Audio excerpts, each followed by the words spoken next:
জয়গুরু। পরম প্রেমময় পরম দয়ালের চরণে শত সহস্র কোটি আভূমি প্রণাম জানাই এবং আপনাদের প্রতি প্রত্যেককে জানাই আন্তরিক জয়গুরু।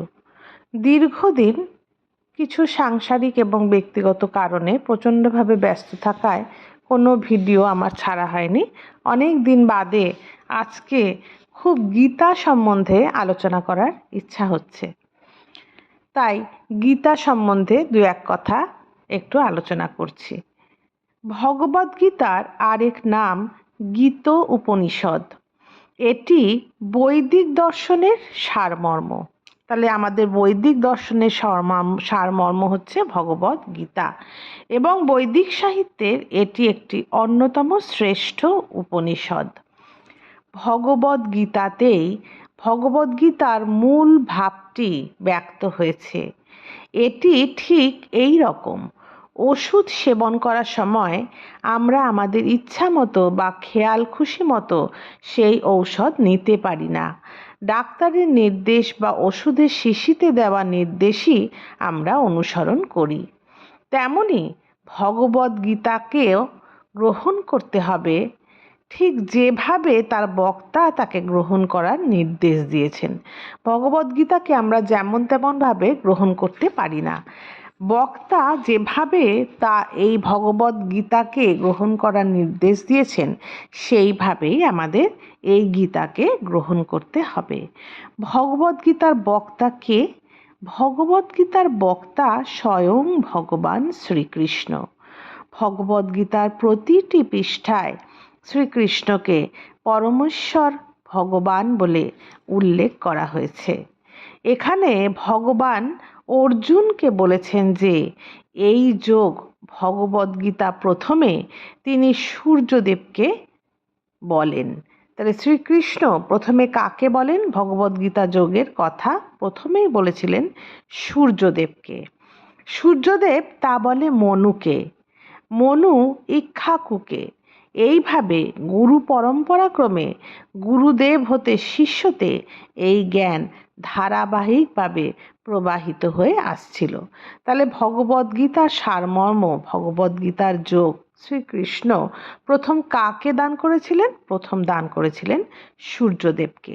সূর্যদেব তা বলেন মনুকে এবং মনু সেটি বলে ইক্ষ্বাকুকে।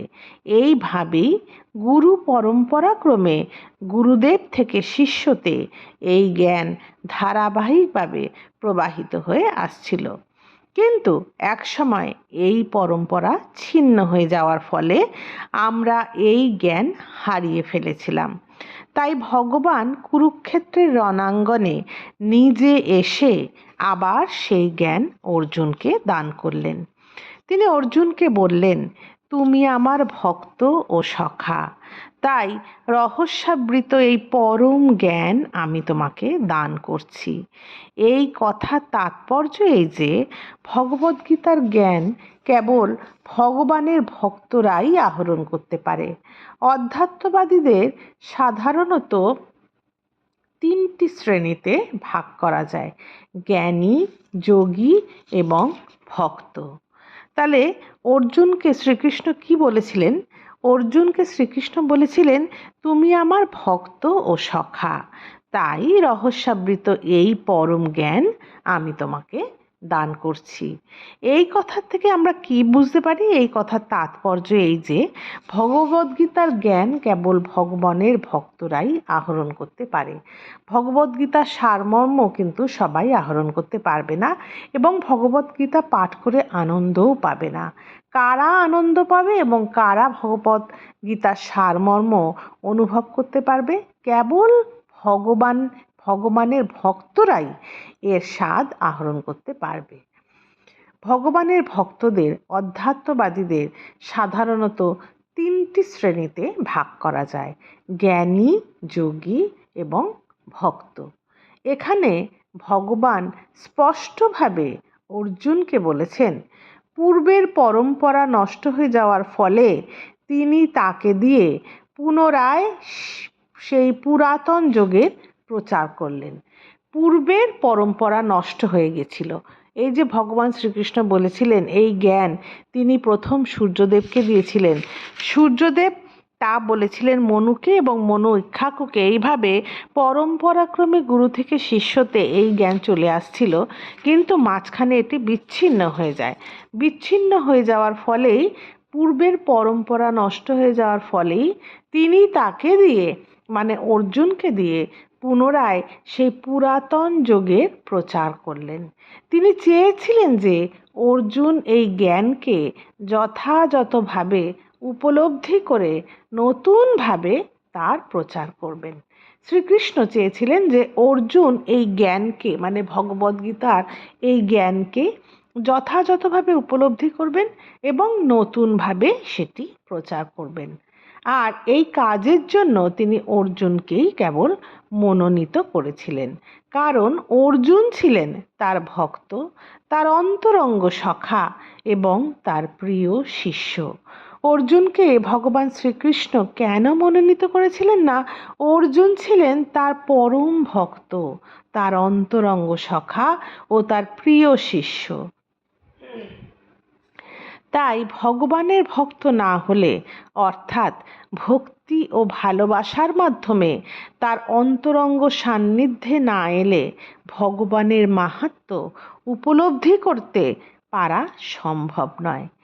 ভগবানের ভক্ত না হলে, অর্থাৎ ভক্তি ও ভালোবাসার মাধ্যমে তার অন্তরঙ্গ সান্নিধ্যে না এলে ভগবানের মাহাত্ম্য উপলব্ধি করতে পারা সম্ভব নয়।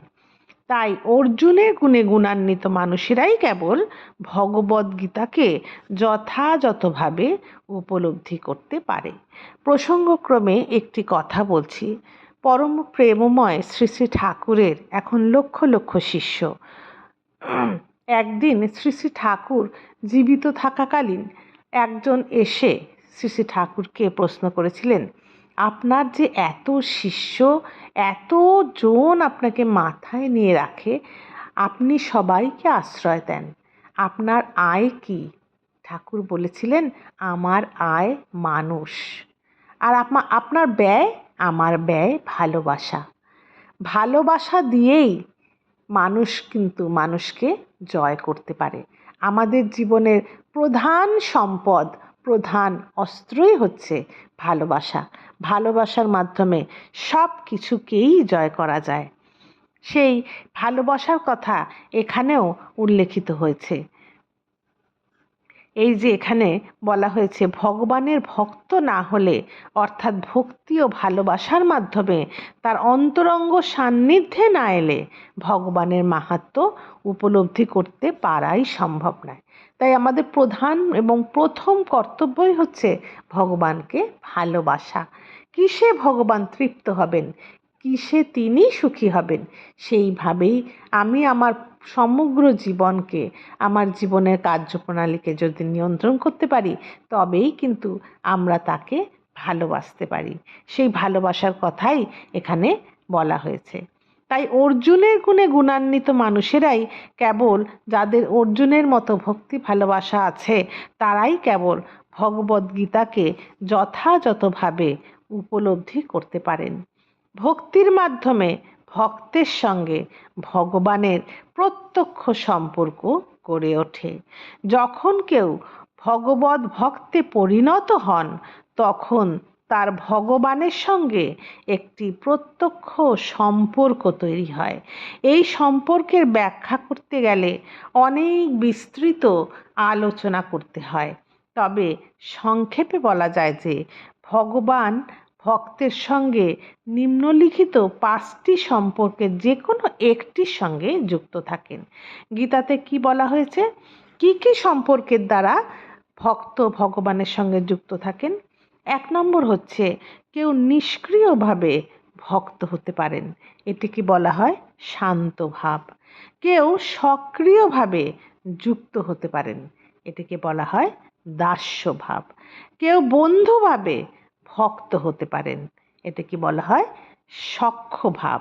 কেউ অভিভাবক রূপে ভক্ত হতে পারেন, আবার কেউ দাম্পত্য প্রেমেও ভক্ত হতে পারেন। কেউ নিষ্ক্রিয়ভাবে, এই রকম 5টি পাঁচটি ভাগ, এই পাঁচটির মধ্যে যে কোনো একটির দ্বারা কিন্তু আমরা সবাই ভগবানের সঙ্গে লিঙ্কড, সবাই ভগবানের সঙ্গে যুক্ত।